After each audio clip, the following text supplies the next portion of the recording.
this question, was specific to, using a hybrid Renko bar. So I do have the backtest Renko on there. Looks like, oh, I have backtest mode on.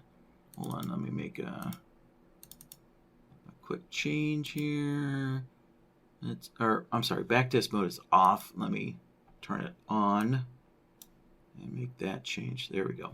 Well, that looks more reasonable. Yeah, today's markets are just going crazy after the consumer price index, I think it was, and inflation news this morning. All right, so there we go. So there's the chart, a hybrid Renko chart, and we're using the MACD, and we're using the MACD and the swing highs and lows on the MACD. So there we go. We can see that down here. And then the two plots that are being used are the tightest tops and the tightest bottoms, right? So if we open up the indicator here, right? So the swing highs and lows indicator here, we're using the tightest tops and the tightest bottom plots there. Although, that it doesn't matter if you use the tightest tops or the widest bottoms, because the number of swings is set to 2. So that effectively eliminates the tightest tops from really doing anything. Or probably a better way of saying that is that when the number of swings is set to 2, the tightest tops and tightest bottoms equal, they match the widest plots exactly. In any case, we're still just going to use the tightest plots there. And we do have one adjustment here. So the swing calculation type is set to % there. And one last thing. And of course, on the chart, the input series, right, is set to the MACD. So very critical adjustment there, right? Input series has to be the MACD so we can get the swing highs and lows to plot or to match up with the MACD when it plots there.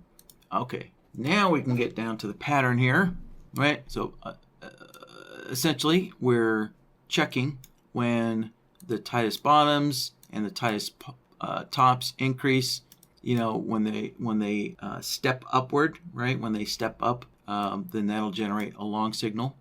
And if the tightest bottoms and tightest tops, decrease, then that'll generate a short, right? So, but when they increase, right? When the tightest tops increase, we need 2 consecutive increases or step upwards, right?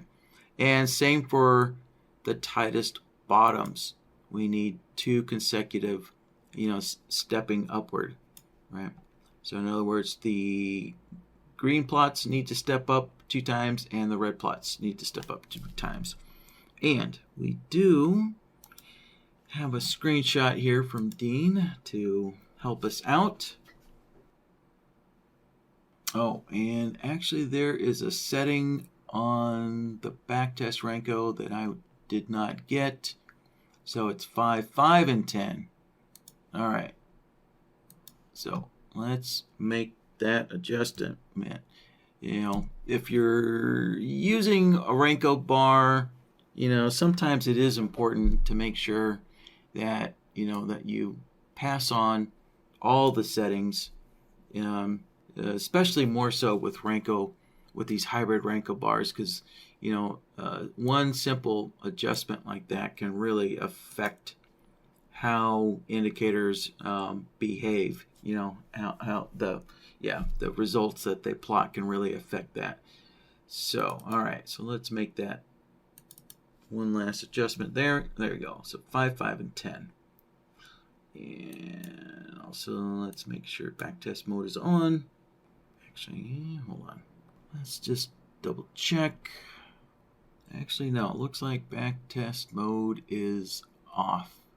Yeah, it looks like it's off. All right, so let's set backtest mode to off. All right. There we go. now my bars look a little closer to that screenshot there. Okay. All right, now that we got that adjusted. All right, now let's go down here and let's kind of take a look at the swing highs and lows on the MACD here. All right, so we have some examples of a long setup and a short setup. All right, so we get the green line, or the green dots, the tightest tops stepping up, and then we also have the tightest bottoms, the red dots, stepping up twice, right? 2 steps up and 2 steps up, and then we get a signal. And here we have, let's see, we have the tightest bottoms stepping down first. Yep, 2 steps down, and then we get the tightest tops stepping down twice, right? And then a short signal. That's our question, or that's our condition here that we want to identify.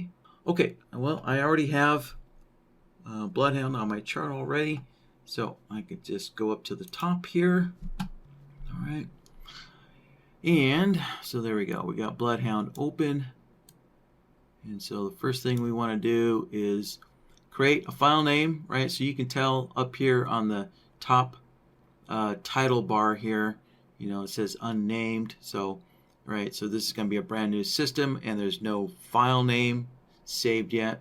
So we're going to go over to the main tab here, and this is where our file management, right, exists. And also we can turn on a few other things here, like turn on the notes tab if we want to. So, all right, anyways, let's go over here and let's hit the save button, and save as button. There we go, save as button. All right, so there's today's workshop date. Save that.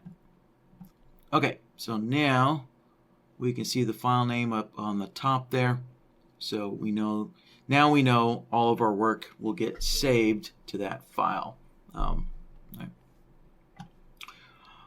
Okay, so first thing is let's identify when these tightest tops and tightest bottoms are stepping up or stepping down, right?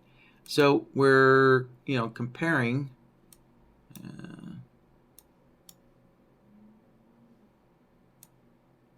let's see, let's use this, right? So what we're doing is we're comparing, right, the same plot to itself, but we're comparing the current bar to 1 bar back, right? So if the current bar is lower than the previous bar, then we know it. All right, obviously it stepped down, and vice versa. If there we go, right? So if the previous bar was lower and the current bar is higher, then we know it's stepped up, right? So we're doing a comparison, right? We're comparing the price of the current bar to the price of 1 bar back, of the tightest tops plot. So the price of the plot. So, or actually, in this case, it's not price. Since it's on the MACD, it's not literally price. It's the value, right? The value of the tightest top, from 1 bar to 1 bar back. So, all right. So that's a comparison solver. So I'm going to, so I'm right-clicking on the board here, and we're going to go to solvers, and then go down and find the comparison solver here. And let's connect that in. And let's give this a name.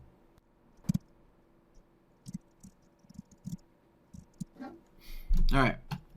So there you go. Some kind of a name there. So we're checking to see if the, actually, hold on.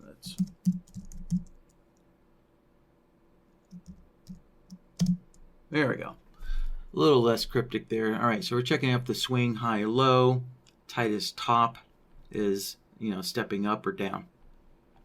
All right. So input A and input B are both going to be the swing highs and lows on the tightest top plot. All right.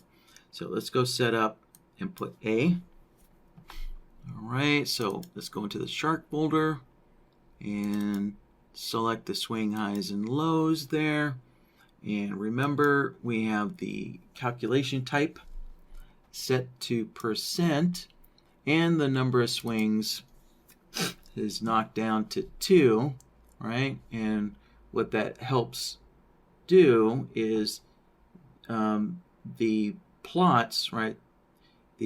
Not so much the tightest tops, but if we were using the widest tops, it would help the widest tops react faster, effectively. All right, let's see here. And we have the tightest tops is already selected for us for both long and shorts, right? So we're going to select the same plot for both longs and shorts because we want to know if the tightest tops is stepping up or stepping down, right? So if it's stepping up, then that's our, right? If the tightest tops is, increasing, then, that's used for a long, and for a short, we want to know if the tightest tops is decreasing, right, or stepping down.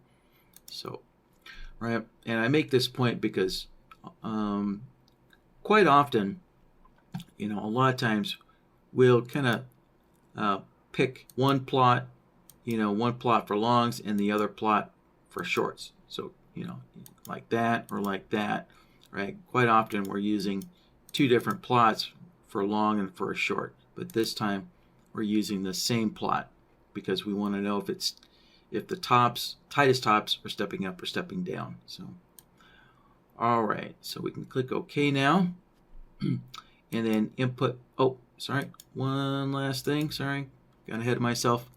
All right, so now we need to nest the MACD into the swing highs and lows, just like we did on the chart, right? We're feeding the MACD into the input series. So we want to do the same thing here. So let's get the MACD up here. All right, so there's the MACD. So you want to do a single click, not a double click, no double clicking, and then hit the nested input button. Right, there we go. So now we can see the MACD is being fed into the swing highs and lows. And we're feeding the MACD plot into it, right? And as mentioned earlier, just the standard MACD settings there. Okay. There we go. That is input A. So, and looks like we got an index out of range error, which also, yeah, that was the other thing I was hoping to mention this morning. I think, yeah, Jeremy is focusing on that, and I think we have a way to reliably recreate this. So hopefully we'll be able to get this addressed soon too. So, all right. But in any case, if you get those index out of range errors, just reload the chart. There we go. All right, we're back in business. Okay, so getting back to setting up our comparison solver. So now input B, we're going to set up the swing highs and lows exactly the same here. So let's open up the indicator window and go into Shark Indicators folder. There's our swing highs and lows. Right, adjust the calculation type to %. The tightest tops is selected already. So now we just need to get the MACD in here. All right, so a single click on the MACD, hit the nested input button, and we're all good. So we're using the MACD line, default settings, so nothing needs to change. All right, click OK. Then, yep, so we're getting that index out of range error again. So let's just reload the chart. There we go. And so back here. All right, so for input B, one last thing we need to do is we need to set the displacement to 1. So that is how input B is set to 1 bar back is by using the displacement. So effectively, displacement kind of allows you to look 1 bar back. So input A with a displacement of 0 is the current bar, and with a displacement of 1, that's 1 bar back. Right? All right, so now let's see here. So I just want to double check the rules window here. In this new rules window here, we can see, right, we have the swing highs and lows, and you'll notice there's an A in a bracket. So that A refers to input A, right? So this is the swing highs and lows for input A, right? And so it has a displacement of 0. And then we have the swing highs and lows with a B after it, right? And that refers to input B, right? So that's the swing highs and lows for input B with a displacement of 1. So that's 1 bar back. Right? And so for a long output here, right? So for a long situation, if the swing highs and lows, right, for input A, which is the current bar, is greater or above the swing highs and lows of 1 bar back, which is input B, then and there's no point offset here, right? So that's set to 0. Then we're going to get a long output, right? So, and so it's all reversed for a short output there. All right, and let's see here. So let me double check my indicator settings here. All right. Yeah, all looks good. Okay. Yeah. So what I'm checking is, right, I'm getting multiple long outputs here and a single short output. So I would expect a single short output, and I would expect a single long output as well. So let me close this up, and let's reload the chart here.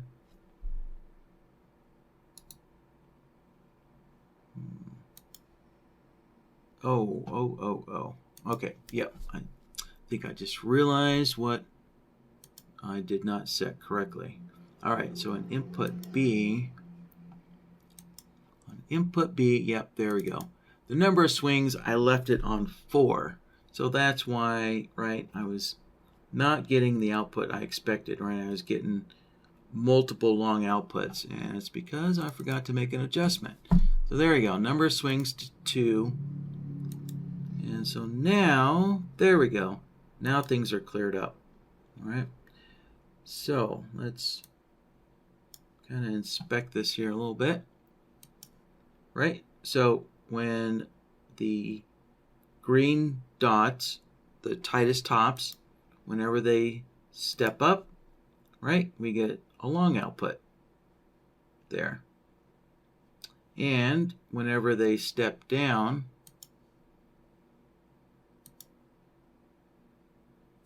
like so, there we go, we get a short. Right, and the green dots step down, over here as well. So there you go. So that's how we can identify when these swing points, right, are stepping up or stepping down. So,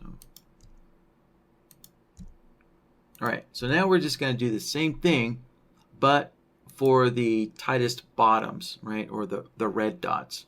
So, all right, so let's see here. So I'm going to make a copy of that and then paste that copy here. And you'll notice when you paste a solver, it literally makes, a duplicate of it. So it makes a secondary solver here, and it's going to add a number to the end. That way the names are different there. Right. So which which you want to be aware of when you're copying and pasting, because you don't want to create a bunch of solvers all doing exactly the same thing, right? If you just need to use the same solver over and over again, you want to drag it off of the solvers panel here, right? So this is not a new solver, right? You can notice there's still only 2 solvers here. So it didn't create a third one when you drag it over, right? And so these 2 solvers are the same exact solver, right? They're the very first solver here on the list. So that way I'm not creating extra work for the computer to do, right? So every time you make a copy, right, you're forcing the computer, to do extra work, extra calculations.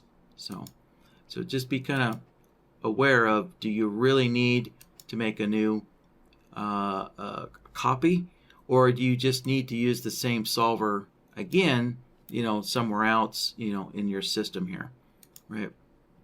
So if I, take the original solver here, and if I copy it and then I paste it again, bingo, right? It made a third copy. So now I've got triplicate work, extra, triplicate work being done here. So let me get rid of that extra copy that I don't need. So now in this situation, I do need a copy of this solver. So because I want to switch the plot. So instead of looking at the tightest tops now, we're going to look at the tightest bottoms plot, right? So these 2 solvers are going to be different in what they're calculating, right? They're looking at different plots. So therefore I need 2 different, solvers here to do that. So now I just need to go into input A and input B and change the plots over to, hold on a moment, let me change that name to the tightest bottoms plot. There we go. Okay, so let's open up input A and just select the swing highs and lows indicator here on the left, and then I can go and select the tightest bottoms plot there. And that's all I need to do. And same thing for input B. Open up the indicators list, select the swing highs and lows indicator, and select the tightest bottoms, right? So there you go. So now this new solver is now switched over to looking at the tightest bottom plot. And so now if we look at our chart, yep, there we go. So there's the red dot, and it's stepping up, giving us a long output when it steps up. And then if the red dots, or the tightest bottoms, step down, we're getting a short. All right, so now, right, we've identified when the tightest tops and the tightest bottoms are stepping up or stepping down.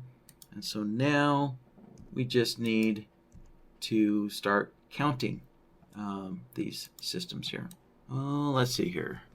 Okay, so I'm going to hide the solvers panel here. So I can click on that pin, and now you can see it auto hides, where it comes back, exactly like, the Windows taskbar. If you have your taskbar set to auto hide for Windows there, same thing, right? Okay. So now, let's see here. All right, so now we need to start counting these step ups and step downs.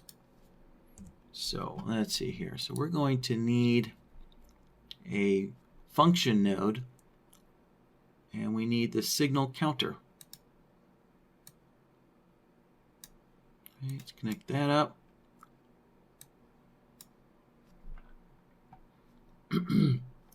And for the signal counter, we're looking for, 2 step ups or 2 step downs. Right? So the counting up to is going to be set to 2.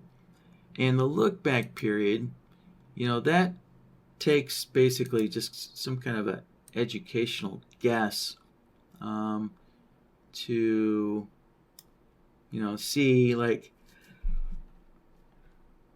how many bars, might it take, for, these swing points to step down or step up. And since we're on a Renko chart, it doesn't look like it takes that long. So I'm going to say 75 bars. That's probably all it takes. There. And you'll notice I'm almost getting a continuous long and short output, which is good. That means that 75 bar look back period, it's at least identifying, let's see, let's look at if we look at the long outputs only, we can see we have this little gap in here. Right. So what that means is during the look back period, it's finding the tightest tops are stepping up at least twice within that look back period. And so let's see here. So going from here, right, there's a step up, and then the next one is right there. So from here, it can look all the way back and find this step up right there. Oh, actually, it's hard to see. Okay, there we go. So the green dots are actually underneath the red dots. Yeah, so let's make an adjustment there so that the green dots aren't hidden by the red dots. So let me increase the dot size a little bit. There.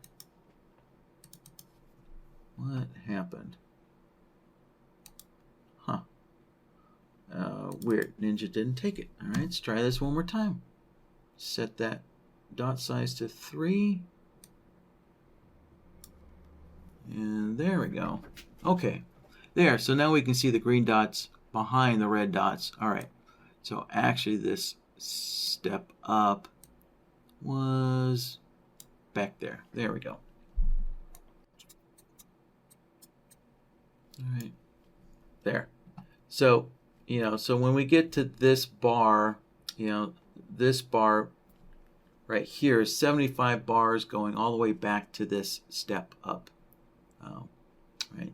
And then we get a few bars where, where when it looks back, it's not finding 2 step ups. It's only finding this 1 step up right here. But it's not finding the second one because it can't look back far enough. So, kind of looking at this kind of tells me that probably that look back period is much longer than it needs to be. Because it looks like when we do get some stepping up or some stepping down, right, it happens fairly quickly. Yeah, so just kind of looking at these stepping up, and see, we didn't get 2 steps down. So, yeah, so it looks like it happens fairly quickly. So what I'm going to do is I'm going to adjust that look back period. So I'm going to knock this down to 50. I suspect 50 bars is probably good enough. But when we're done building everything, we'll test this out on the chart and make sure that 50 bars is enough. So basically, if we're missing some signals on the chart, then that's an indication that a 50 bar look back period is not enough and we would need to increase it. So let's see. And I guess also, before I get going too far, let me find a situation on the chart here where we would expect a signal. Yeah, all right, here we go. All right, so we have the tightest bottoms stepping up, tightest bottoms stepping up, there's 2, and then we also have the tightest tops stepping up, and the tightest tops stepping up. There we go. So let's just surround that for good measure. And then over here, yeah, we have the tops stepping down, tops stepping down, and also the tightest bottoms stepping down there. And we'll surround this one as well there. Okay, great. So we have two spots here that we can work with, verify that our system is working here with these 2 confirmed patterns that we found. All right, so now let's kind of get back to the system. And let's see, hide that again. All right, so I already have 1 signal counter set up here. Let's see, let's just give this a name here. So we're counting 2 signals. And so now I can make a copy of this function node and paste that down here and then connect that in. All right. And the benefit of copying the function nodes is that my settings here, right, are the same. So, you know, it saved me a couple of seconds there, not having to go in and set the counting up to 2 and the look back to 50. So there we go. Right. And let's see what is next here. Oh yeah. All right. So we will need some resets here. So for example, right, we have our swing points stepping down, and then at some point, right, there we go, we get, right, one of these swing points stepping up, right, and that clearly would violate, you know, the pattern. And so that, right, that violation of the pattern, that condition there, you know, it could be this, the bottoms, right, the tightest bottoms also stepping up, and that would violate the pattern, right? So, you know, if that happens, we would want to reset the signal counters if that happens there, right? So, but we'll get to that in a moment here. So let's for now, let's just add a AND node, right? So let's just add a AND node and see what we get here.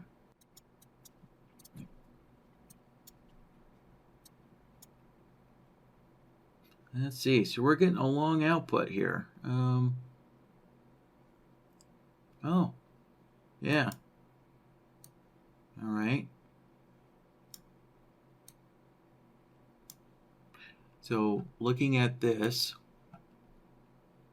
we have the tightest tops stepping up, tightest bottom stepping up, tightest tops stepping up, tightest bottom stepping up, right? So there we go. So there's 2 step ups, and as soon, right, as soon as we get to the second step up, we get our long output there. Right. Yeah. And then the long output, right, it's continuing, right, even though we get some swing points that are stepping down, right? So that's why we need to reset these signal counters here, so that way we can kill this long output or this long signal once the swing points start stepping down, right? So, if we look,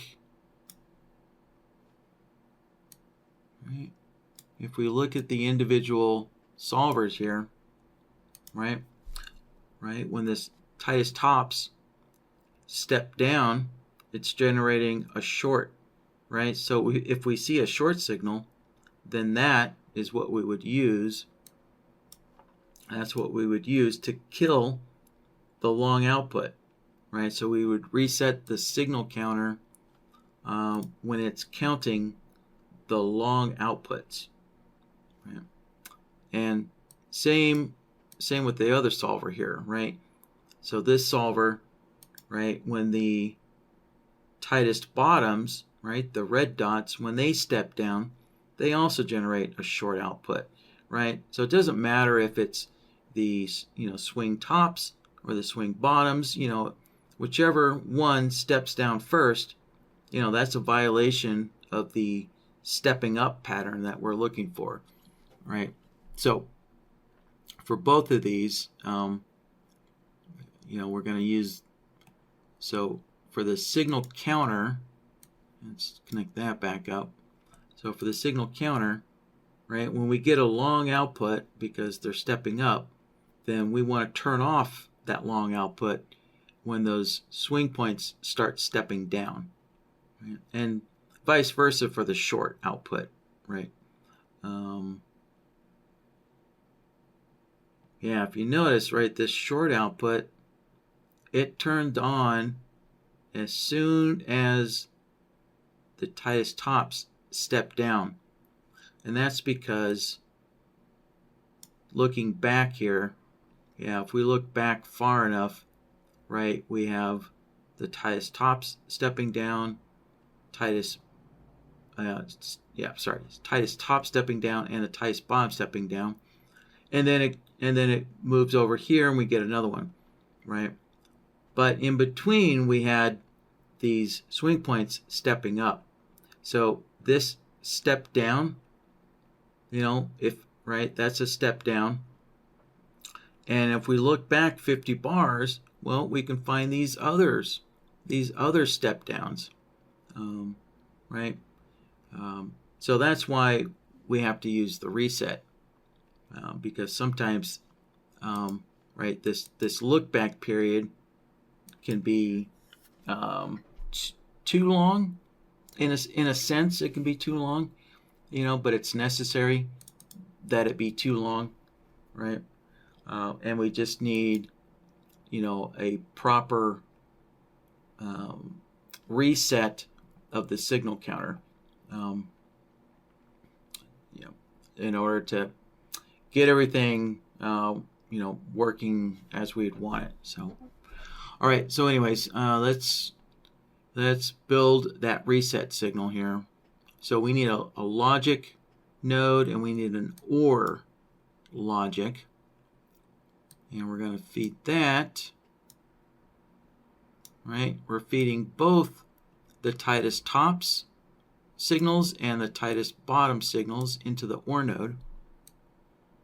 And this OR node is basically our resets. All right, that's our resets. And then we can connect it in to the resets of both of these signal counters. Right. Let's move that over there. So now we need to go into the signal counter and set up the resets correctly here. And let's see here. So it has reset signal. No, so we don't want reset signal. We want reset opposite signal. And let's do the same for this second signal counter down here. Let's open up the resets. disable the reset signal and enable, let's see, let's open that up a little bit more. There we go. And enable the reset opposite signal. There. All right. Yeah. All right. So why are we using the reset opposite signal? Well, let's, oh, hold on. Let's disable, all right. So here's something new and cool with BloodHound version 2. Instead of having to disconnect my leaders, I can now select the OR node and disable it, right? So right now you can see how it's grayed out, it's disabled. So in other words, there's no reset signals going into the reset, right? So now we're back to where we were, right? With this long and short, right? So back to, why are we using the reset opposite signal? So just to give a brief explanation, right? You'll notice the first word is either input or the first word is reset. So that's referring to either the input connection or the reset connection, right? And then afterwards, it'll say signal, no signal, or opposite signal, right? That's what we're interested in, is the opposite signal versus regular signal. So if we're looking at the long output, right? So we want to, let's see here. Where's a good example? All right. Now let's look at the short output, right? So we got the short output when, here, let's color this line here so we can denote it. There we go. And I'll make it a little thicker, right? So when this Titus tops stepped down, right, it gave us a short output there, or a short signal. But that's because, right, the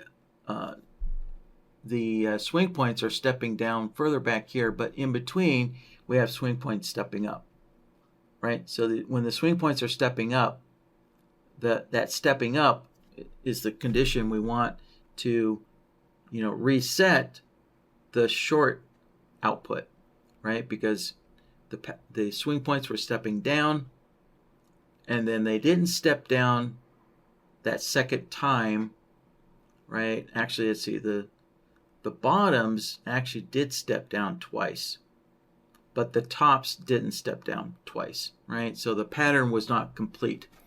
And so then when any of these swing points start stepping up, right, we want that to cancel, right, the stepping down pattern, right? We want to cancel that pattern.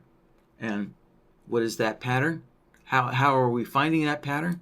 Well, we're using the reset, or the signal counter, right? The signal counter's finding that pattern for us, right? The 2 steps down. Right? So we want to cancel the short output here because we had some swing points stepping up, right? So remember, we want to cancel the short output. And so, right, so if we look at one of these solvers, right, when a swing point steps up, we're getting a long output. So it's this long output, right? The long signal is what we're using to cancel the short output, right? The stepping down is the short, and so the long signals for stepping up is what we're using to cancel the short. So that long signal, right, this long is opposite of the shorts that we want to cancel, that we want to reset, right? So that is why we're using the reset opposite signal, because we're using a long signal to turn off the short counting, right? The short output counting, right? And vice versa, when the signal counter, when it counts 2 step ups, right, then it's going to generate a long output. But then if we get a step down, that's going to be a short signal for stepping down. So those short signals is what's canceling the long signals, or the long counting stepping up. All right, so hopefully that makes sense. I'm just going to keep it kind of short there. So, all right, and let's enable our OR node here. Re-enable the resets, and that should do it. Yeah, we're almost done. So the last thing to do is to kind of clean this up here a little bit, right? So if you'll notice, once we get to that second stepping down, then if the MACD continues to step down, right, we're going to get a whole bunch of continuous short outputs, right? And the reason why is because of our look back period, right? Remember, the signal counters are looking back 50 bars. So when it gets way out here, it's looking back to this second countdown. It's able to look back 50 bars and find these step downs, except, when it's looking back 50 bars, if it encounters a step up, right, from the resets, right, so if it encounters a reset signal, then that prevents the signal counter from going all the way back 50 bars,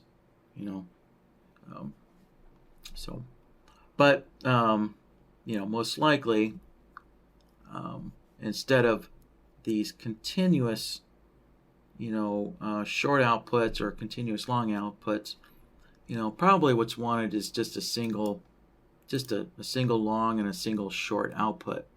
So what we can do to fix that easily, let's zoom out a little bit, is let's add a function node, and we're going to add the signal blocker. There it is, the signal blocker.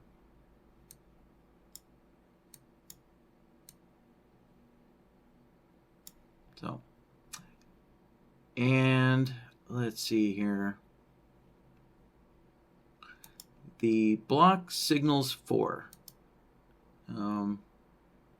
So we probably, my guess is we probably only need to block for 40 bars. That's probably good enough, right? Because what I'm guesstimating is that, theoretically, we could get a signal for 50 bars. But, of course, that's never going to happen because we need 2 steps down. We can see that it at least takes, 1, 2, 3, 4, 5. In this little area here on the chart, it's taking at least 5 bars to step down again. Right? 1, 2, 3, 4, and then the 5th bar and it steps down. So 5 bars and 5 bars, so that adds up to 10 bars. So if we're looking back 50, 10 of those bars is going to be doing the stepping down, right? So the signal blocker, my first guess here is that blocking for 40 bars should be plenty. So, with that, the final test is to scan through the chart and check out our results here. So here we go. Step up. All right, 2 steps up. We get along right there. Looks good. Let's see. Yeah, so we had the bottoms step down twice, but the tops only step down once. All right. Let's see. Yep, right there. Step down. And yep, there we go. There's 2 step ups.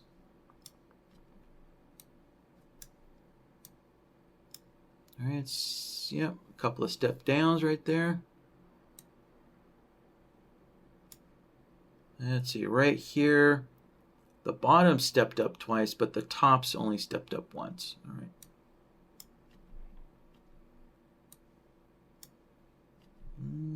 Let's see. Oh, wow. This barely didn't make it. So, yeah, we have the bottom stepping up, but the tops stepped up and then just barely stepped down. And then the top stepped up again. Yeah, so a bit of a bust there.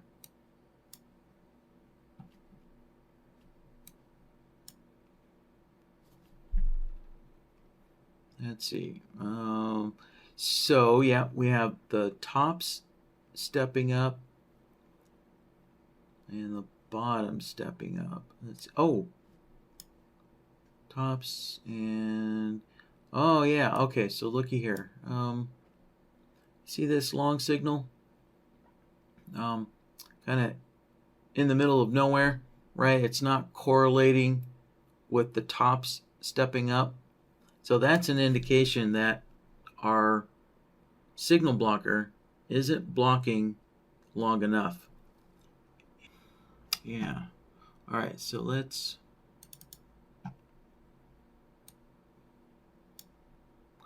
open up BloodHound here and go to the signal blocker. And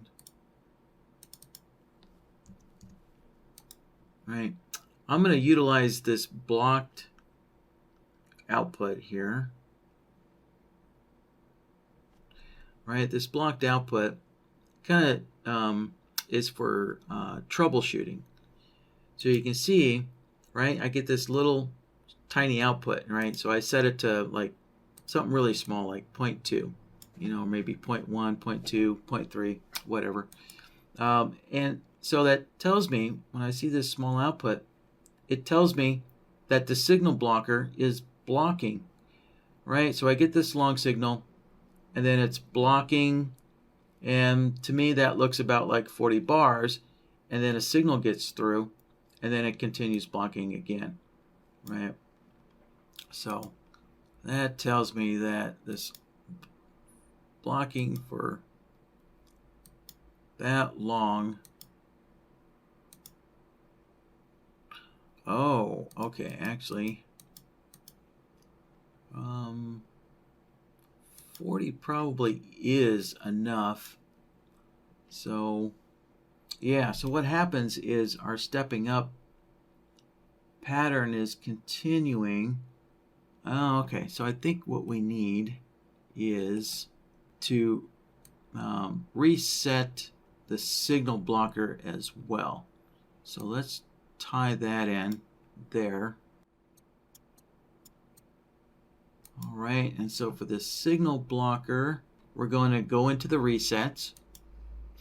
And let's turn off the reset signal, input opposite. And again, we want reset opposite signal. There. And let's see if that fixes it. Yeah, okay, there we go. So that corrected it. So let's take a look at what's going on here. All right, so we have the bottoms step up, the tops step up, step up. There we go. So when we get to our second tops, right, tightest top stepping up, that's when we get our signal, right? So there's the first, right, top stepping up, and we have the bottom stepping up right there. Right, so there we go. So there's the first, and there's the second when we get a long signal. And then we get a step down, right? So this tops steps down, and that resets the signal blocker, right? You can see that short, remember the small output there? It turns off, right? Because the signal blocker doesn't need to block anymore, right? Because we had a tightest top step down, right? So when that ties top step down, remember that reset the signal counters there. So the signal blocker, yeah, doesn't need to block anymore. And we can actually look at it, right? Yeah, there we go. So the longs turn off. So actually, you know what we could do? There's kind of a couple of ways we could do this. So for the signal counter, yeah, since the signal, I'm sorry, for the signal blocker, since the signal counters are turning themselves off properly, for the signal blocker, one of the resets is when there is no signal. So instead of the reset opposite signal, we could use the input no signal. And yeah, there we go. So we get the same result. Right? So that long signal there, right? And then the bars get blocked, right? So remember, let's look at the raw signals there, right? So we get 3 bars with signals, and until the tops step down, right? The top step down, and so that resets the signal counters. So therefore, there's no more long output, right? So there's no output, or there's no signal.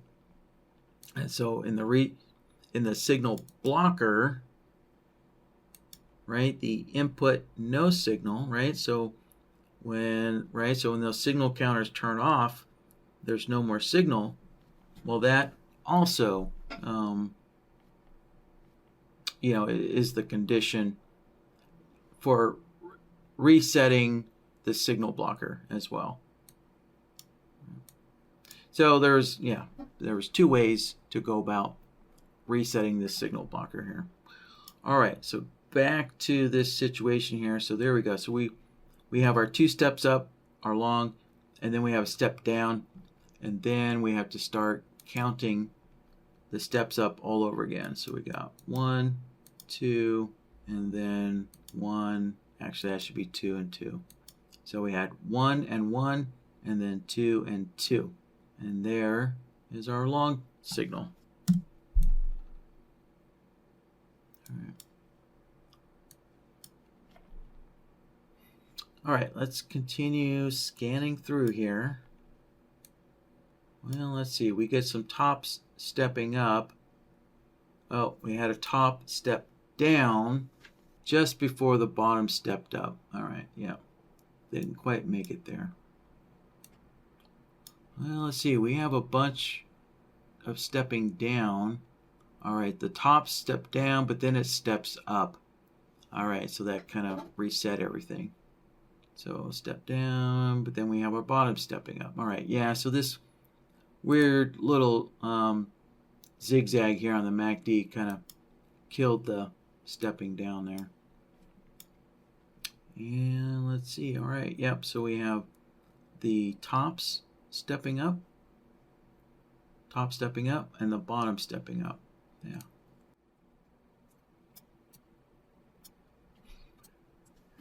All right, so I think we have it. I think that's it. I think that's good. So let me just go in, and I'm going to turn off the blocked output here. So I'm going to just set that back to 0. So we don't need to see that. All right. So a couple of things to know about with this, right? So the look back period, right, for the signal counters, that's based on, this Renko bar size. So if you change, bar types, the bar sizes, right, the settings for the bars or anything like that, right, that's obviously going to affect the MACD and the distances between these swing points. Right, so if the distances between these swing points is changed, if they're increased or decreased, because you change the bar settings or the bar type, then you also might and probably will need to go in here and adjust this look back period, right? You might have to increase it, or you might be able to decrease it. So probably what's more important is if you need to increase it, right? If you need to increase it, so let's say, if this is not large enough, then you're going to be missing signals, right? So if the distance between these swing points gets further apart, right, a larger number of bars, between them, right? So here we go. So if we count this swing high to that swing high, right? So if this number of bars increases and you don't increase the look back period, then you're going to be missing signals, right? That's the critical one. So, right. So if they decrease, there's no need to really decrease the look back period. 50 bars is not that much for a modern day CPU to have to calculate. So, all right. So with that, I think we're done.